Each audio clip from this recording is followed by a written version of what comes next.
La Germania scalpita alla vigilia del periodo pasquale, ma la cancelliera invita alla pazienza. Solo dopo Pasqua sapremo se funzionano le limitazioni, che vengono prorogate fino al 19 aprile.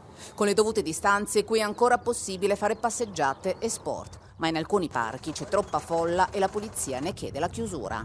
Il distanziamento sociale sembra comunque aver fatto rallentare i contagi. 78.000 infettati, 950 decessi. Un tasso di mortalità ancora molto basso. Abbiamo cominciato a testare molto presto e continuiamo a fare moltissimi tamponi, 350.000 in una sola settimana, spiega Lothar Wieler, presidente del Robert Koch Institute. E l'epidemia ha finora risparmiato le strutture sanitarie, anche se purtroppo comincia a fare stragi di anziani nelle case di riposo. E comincia a sgretolarsi il muro anti-Corona Bond. Se i Verdi, principale partito di opposizione, avevano da subito detto sì ai Corona Bond, ora si pronuncia a favore anche il copresidente dei socialdemocratici al governo, Norbert Walter Borjans. I paesi della NATO